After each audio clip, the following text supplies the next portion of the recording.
한 행사에서 유시원 작가가 안내를 시작하겠습니다. 잠시 후 좌회전입니다. 이어서 좌회전입니다.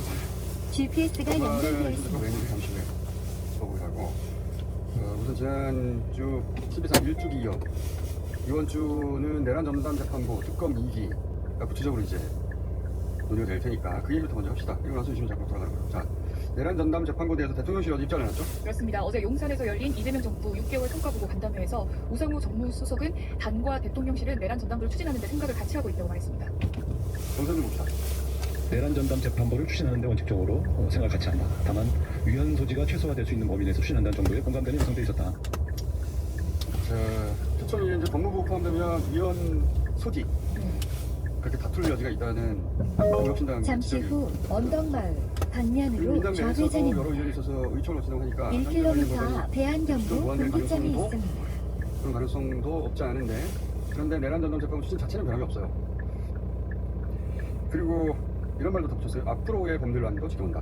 그렇습니다. 앞으로 진행되는 모든 법률안의 논의를 지켜보겠다고 우상호 수석은 말했습니다. 앞으로 진행되는 모든 법률안 관련된 논의는 당내 논의를 존중하고 지켜보는 선에서 대통령실은 입장을 견지하고 있다 이렇게 말씀을 드리겠습니다. 300m 앞 언덕마을 방면으로 우회전입니다. 이어서 좌회전입니다. 조합특검이라고 하지. 특검 이름 내가 쓴 말이지. 정청래 표현대로 하자면 조합특검. 특검 2기가 관련 법안이 발의 안 됐거든요.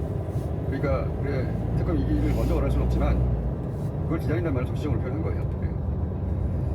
자, 이에 대해 사법부가 전국 법원장 회의를 열어서 입장을 내놨죠. 그렇습니다. 전국 법원장 잠시 회의에서 후 비상계엄 전단 재판부 설치 법안과 방면으로 법외국제 신설 법안은 이어서 재판의 중립성과 좌회전입니다. 사법부에 대한 신뢰를 훼손한다는 입장을 내놨습니다. 자, 저는 입장 내놓을 줄 알았는데 위헌성이 크다.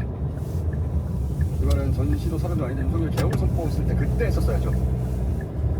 그리고 의원들이 개헌 잠시 후 해제하려고 할 때 좌회전입니다. 개헌군이 국회 난입해 그걸 막으려고 하는 게 생중계 됐었는데 그때 그 누구보다 법을 잘 아는 사법부가 크게 외쳤어야죠.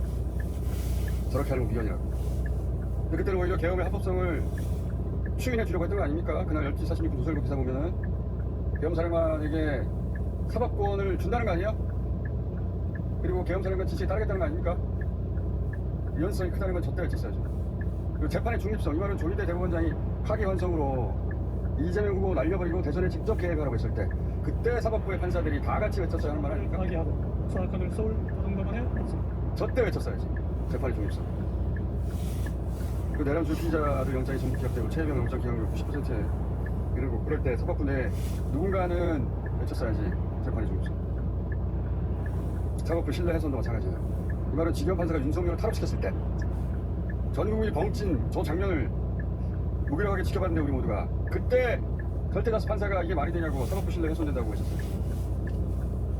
윤석열과 김용현의 내란 재판 그 범중한 국사재판을 레크레이션 강사처럼 진행하고 있는 바로 지금 저번에 이렇게 물어보신다 그랬는데 너무 아이고 그럴 리가 있나요? 지금 비가 들지 않습니까? 그래서 제가 이런 거를 그냥 지켜보는 다수 판사들이 사법부 신뢰를 얘기하면 그게 기회 들어옵니다. 독재하고 독재가 반복됐다는 우리 국제 역사 때문에 사법부가 마지노선 역할을 해주길 기대하는 국민들의 바람 희망이 있어요. 그래서 불리한 판결이 500m 나더라도 지하차도 옆길입니다. 정치권으로 사법부 판단을 존중한다 고 말하는 관례가 있어요. 그게 87년 이래로 우리 사회가 힘을 합쳐서 축적해온 사법에 대한 그런 우리 사회 기본 신뢰라는 게 있었거든요. 300m 앞 지하차도 사람이 옆길입니다. 아니에요. 우리 공동체가 과거를 교훈 삼아서 다 같이 사법부를 지켜주려고 한 덕에 가능했던 건데 그렇게 지난 1년간 완전히 무너져 내렸는데 그 책임을 조희대 대법원장 전적으로 했어요. 잠시 후 지하차도 그 옆길입니다. 조희대 대법원장의 친구하는 다수 판사들에게 있습니다. 그래서 올해 여론조사 보면은 공적기관 등 사법부에 대한 신뢰가 가장 큰 부분으로 멀티예요. 멀티 수준.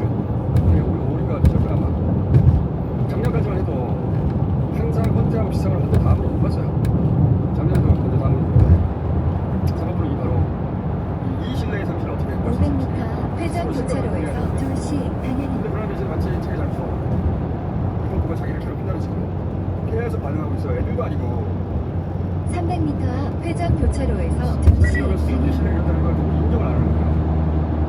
인정을 안 하니까 신뢰를 보면 아무런 조치도 안 하지. 그 과정에서 내란 청산 진행을 하는 거야. 진행 정도가 아니지. 그러다 손을 풀어야지. 그런 걱정을 자유하게. 그럼 그거 그냥 손으로 지켜보라고 해요.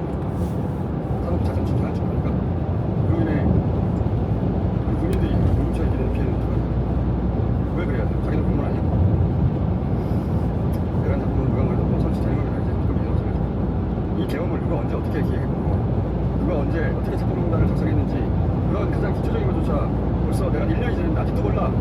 근데 어떻게 여기서 만듭니까? 이재명 대통령을 제가 납치 정보부처가 다시 시한을 정하지 않고 이런 일이 다시는 없도록 꿈도 볼 수 없도록 분명히 끝장을 봐야 할 거예요. 그래서 마무리 시점을 묻는 이재명 대통령이 그때가 된다고 합니다. 그래서 다시 봅시다. 재판의 마무리 시점 언제 정도라고 보신지. 이 내란에 대한 강제와 과거 청산은 좀 차원이 다르지. 과거는 이미 끝난 일, 뒤집어서 아주 나쁘게 얘기하고 상경 줄 수도 있는데 이 내란 사태는 현재 진행 중입니다. 진압 과정이라고 해야겠죠. 이 지난 일을 파헤치는 게 아니라 현재 진행 중인 사안을 진압 중. 언제 끝나느냐? 끝날 때까지 끝내야죠. 여기서 시작해요. 신삼 1주기였던 지난주에 내란 청산 관련해서 새로운 수사 마치는 줄 알았는데 그게 아니라 연행 무슨 여러분 보셨습니다.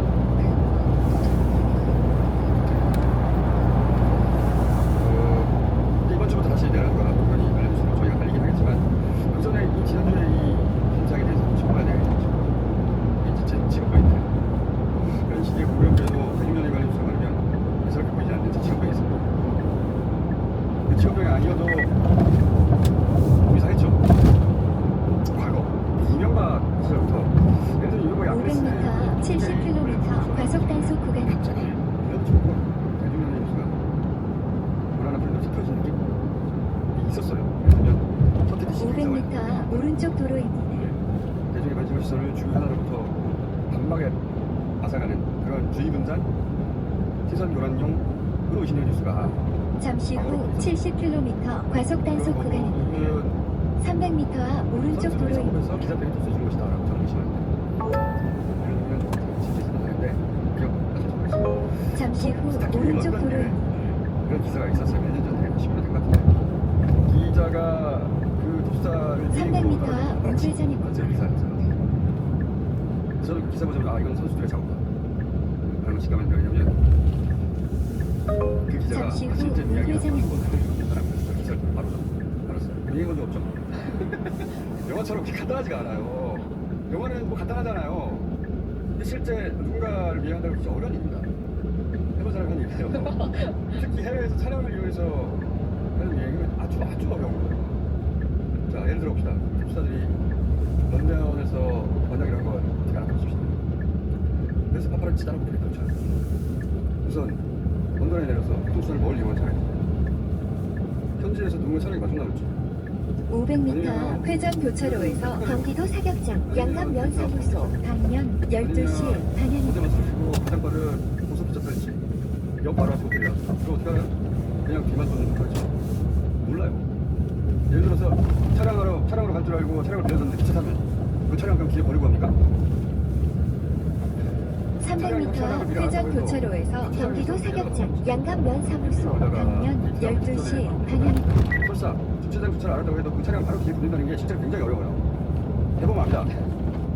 어디 주차하고 있을지 어떻게 할 것이 알았다고 해도 그 차량이 주차장을 전방에 빠져나오면 과속 그 순간 방지턱이 바로 있습니다. 뒤 따라보다 문제가 없어요. 굉장히 어려운 일이에요. 그리고 같은 잠시 비행기를 타고 후 오면 회전 그게 어떻게 교차로에서 경기도 사격장 양감면사무소 방면 12시 그래서 차량 방향입니다. 추적은 무조건 최소 2대 차량이 필요합니다. 그 차량을 어떻게 이용할지도 알고 어디 주차장이라는 것도 알고 전방에 과속 주차장이 나오면 바로 따라 방지턱이 붙자고 있습니다. 하더라도 그것도 어렵죠. 하더라도 도로에서 따라오기 더 힘들어요. 런던은 안길로 일본 정도 조심히 정치가 심한데 한 번도 지금 못 따라가봐.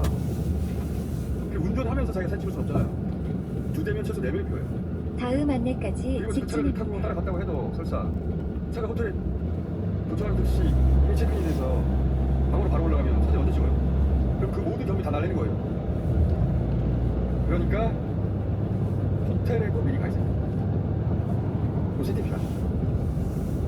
그 호텔에 지금 어떻게 하는 거예요? 전방에 과속 방지턱이 있습니다. 관련 여행으로 사전에 알아요. 예약 내역도 알아야 되고, 결제 내역도 알아야 되고, 문자 내역도 알아야 되고, 통화 내역, 매니저한테 어레인지 시킨 것도 알아야 되고, 근데 그런 정보를 이게 기자가 어떻게 알아요? 그리고 그런 대중연예인 미래사진을 찍는다고 4명, 5명 한국인 숙박비 대주는 회사는 없어요. 대통령 순방에 한두 명 따라 돌리는 건 쉽지 않은 일인데, 5명 없이 찍을지도 모르는 사진을 몇 장을 위해서 버린다. 그런 회사는 없어요. 그런 기사는 선수들, 기관 출신의 번역입니다. 선수들이 관련 사찰 정보를 조합해서 다 말아가지고 기자 입에 떨어주는 거예요. 이렇게 기자의 취재로 포장된 선수들의 작업이 제법 있었다고 저는 알고 있습니다. 그러니까 이 얘기 좀 길게 하는 이유가 있습니다. 그 얘기는 좀 이따가. 대중 연예인만 그런 작업을 하는 건 아니에요. 전방에 제가 과속 얼마 전에 방지턱이 있습니다. 나는 어떻게 살아남았나 얘기한 적 있잖아요. 네. 역시 선수들은 선수들이야 잘 그만하지 바로 알았는데 기자는 자기가 지금 어떤 상황이 치는지 파악이 안 되면 선수들이 말해준 걸 자기 취재라고 착각하고 박아주고 기자. 그래서 나만 당할 수 있다. 전방에 과속 방지턱이 있습니다. 저도 변명하게 하고 그래서 안 그래도 이번 주에 이 얘기 해야 되겠다 싶었는데 마침 유시민 작가가 제가 하고 싶은 이야기를 그대로 했어요. 완전 찌찌보인데 이 유시민 작가가 한 이야기 한번 들어봅시다.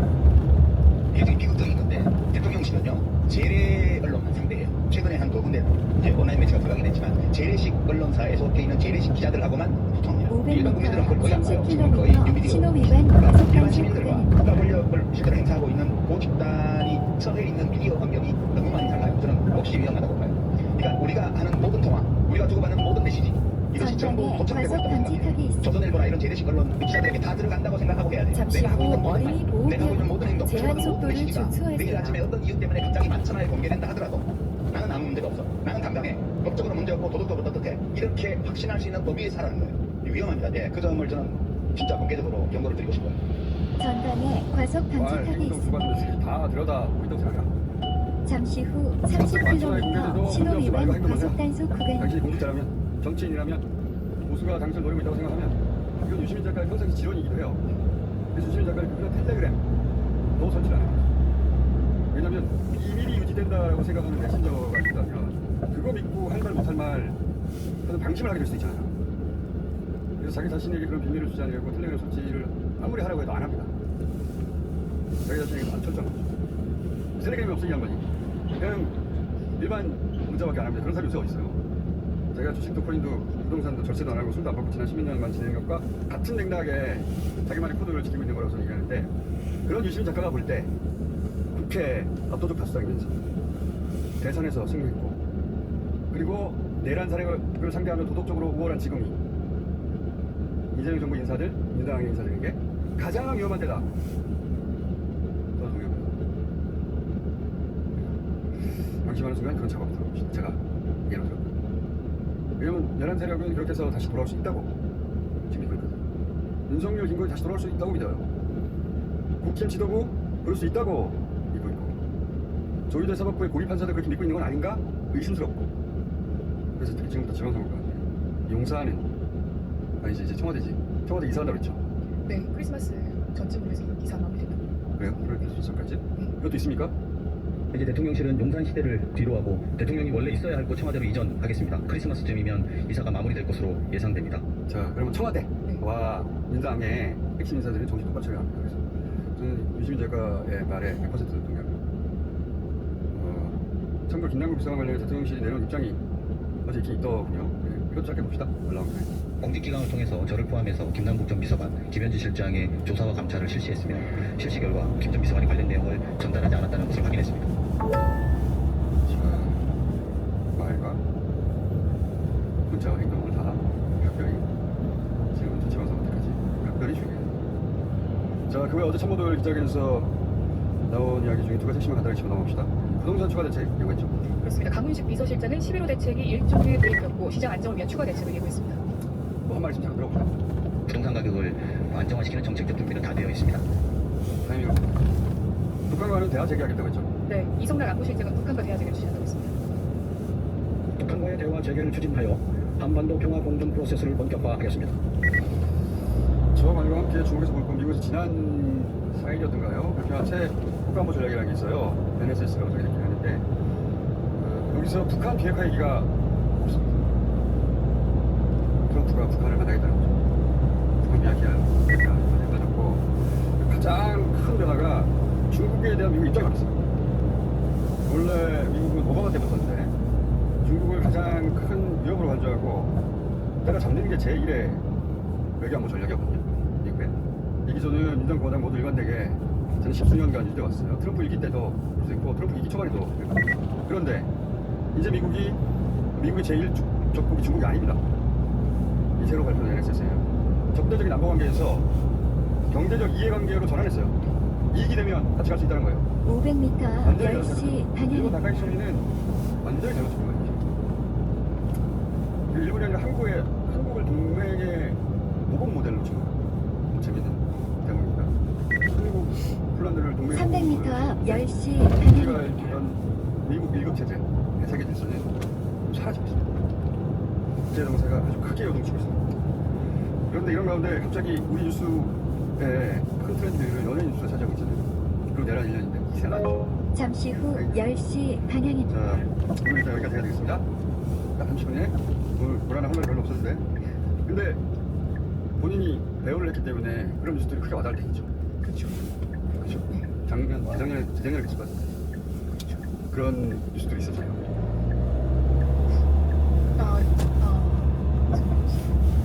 속삭이도 뭐 마이크 다 들어가는데 이성균 씨도 그랬고 GD도 그랬고 자 오늘 여기까지 하겠습니다. 겸손은 전방에 과속 방지턱이 있습니다.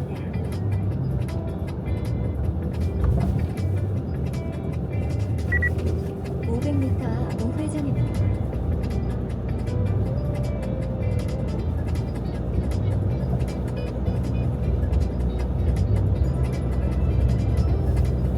자 내란 전담 재판부가 설치되려나 봅니다. 자 이건 좀 보겠습니다.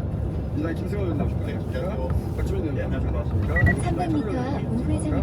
법조인들 이렇게 오시는 이유가 내란 전담 재판부 설치 법안을 두고 위헌이다라기보다 위헌 소지가 있는 거 아니냐 라고 하는 지적이 조국신당에서도 나왔고 또 여기서 그런 말을 하는 사람이 있긴 합니다.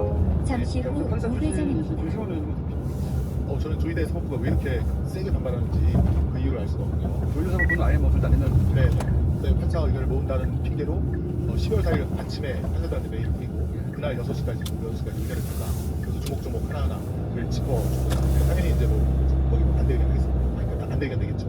그래서 이제 그걸 법원장 회의 의견으로 반영하고 또 오늘 법관회의, 법관 비서회의에 반영할 텐데 왜 이렇게 조직적으로 반발하고 있는가 그 배경이 오히려 더 심상하다 그 생각이 들고요. 그다음에 이게 사실은 이 12.3 윤석열 비상겸 전담재판부 설치를 해지법이지 않습니까?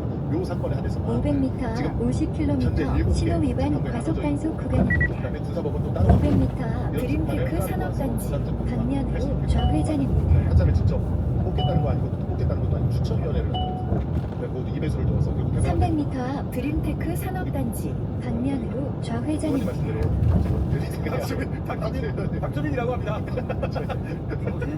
아니 원트레이가 아니에요. 참고로 3사는 잠시 후 50km 신호 위반 과속 단속 구간입니다. 제가 제일 존경하는 의원님이신데 잠시 후 그린테크 산업단지 방면으로 어떤 좌회전입니다. 판사도 비슷한 결론이 나온다. 하나의 결론이 나올 것이다. 이렇게 얘기하는데 왜 추천위원회를 구성하는 거에 대해서 반발하는가.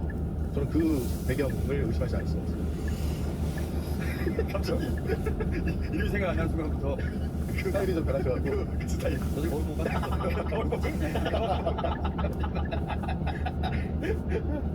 자 앞으로 김승원 의원님하고 같이 나오실 때는 호를 득보 박주민입니다. 아, 진짜 저도 깜짝 놀랐네요. 자 앞으로 명찰 같은 거 달고 나와주실 거예요. 네, 어젯밤에 잠을 못 잤더니 좀 자 판사 출신으로서 더욱 열받는다. 예. 이걸 왜 못 받아야 되냐? 이해가 안 됩니다. 지금처럼 그러면 이 국사재판, 이 중요한재판을 여기저기다 붙여놓고 1년 넘도록 진행해야 옳다는 거냐? 그렇습니다. 네. 말이 안 되잖아요. 자, 근데 이제 위헌이다라기보다는 그런 소지가 있어 다툴 수 있지 않냐? 이 우려는 어떻게 생각하십니까? 아니 근데 지금까지 대법원 그렇고 법무부 변호사단체도 항상 법조 선전하면서 다 지금 해왔던 발행들이 있지 않습니까? 대법관 추천위원회에도 법무부 장관 추천이 다 들어가고 법관 인사위원회에도 법무부 장관 추천 검사들이 들어가고 그다음에 뭐 특검에도 다 이렇게 변협이라든가 법무부의 의견을 다 하고 지금 다 법조 선전이라면서 우리는 하나다 그러면서 이렇게 순환 식으로 다 해왔는데 갑자기 이 건에 대해서만 법무부 추천은 위헌이다라고 하면서 이렇게 반발을 하는 게 저는 이해가 안 가고요. 500m 좌회전입니다. 이어서 목적지 부근입니다. 하나는 사건 배당에 관련된 법인데 이거 사건 배당권은 사법행정권에 해당하고 사법행정권은 법원 또는 법원장이 전속적으로 행사해야 된다 이렇게 얘기했는데 법원장만 행사할 수 있다. 그러나 사법행정권은 지금까지도 법원조직법 등 국회에서 만든 법률에 따라서 그렇지. 작동이 돼요. 선고 이거는 아니잖아 이게. 그거는 말이 안 되고 두 번째는 아니 무작위 배당이라는 걸 우리는 해왔고 이 무작위 배당이라는 걸 통해서 재판의 독립과 공정한 재판이라는 목적을 달성했는데 이 법은 무작위 배당이라는 그 원칙을 훼손한다 그랬거든요. 근데 최근에 이제 국사위에서 계속 질의 답변하다 보니까 지금도 법원은 무작위 배당이 아니라 300m 좌회전입니다. 이어서 목적지 부근입니다. 무작위 배당만 있었던 건 아니에요. 사건의 성격에 따라 전담대법원을 이미 도왔는데 그리고 과거부터 위헌적이지 않고 대법원장 시절 그 소년들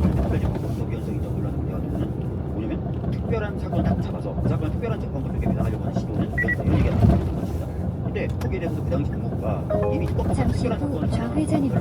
이어서 목적지 부근입니다. 어떤 법원에서 이 사건을 적극적으로 관할한다고 항상 지정해 왔다는 거예요. 전례가 있다. 그래서 이거는 위헌이 아니다. 이렇게 기존 논리는 다 위헌이 아니다라고 했더니 새로운 논리로 방금 말씀하신 것처럼 법무부 장관 또는 뭐 헌재 소장 이런 사람들이 들어가거나 또는 이런 사람을 추천하는 사람이 후보 추천위원회에 들어가면 안 된다는 새로운 논리가 또 나온 거예요. 법무부 장관은 그렇다고 치고 정권이잖아. 헌재 소장은 왜 안 된다는 거야? 국제국에. 그러게요. 예, 예. 헌재는 뭐 위헌 헌재를 라이벌을 안 된다는 건 그런 사실 속마음은 그런 건데. 예. 다들 생각하는 겁니까? 사실 헌재 그 재판관 구성에도 대법원이 관여를 하고 생각. 목적지 부근입니다. 서로 이제 안내를 종료합니다. 헌재는 그 대법원 아래 있어야 되는데 감히 헌재 판사들이 대법이 구성할 법원을 그렇게 자기들이 침해해서 들어오면 자존심 상한다는 그런 건가요? 방금 말씀하신 왜 위헌이죠? 것처럼 현재 재판관에 대해서 대법원이 영향을 미치잖아요. 네. 서로 미치면 되는 거예요. 특별한 문제 안 되고 그다음에 법무부 장관 아까 말씀하신 것처럼 대법관 후보 추천위원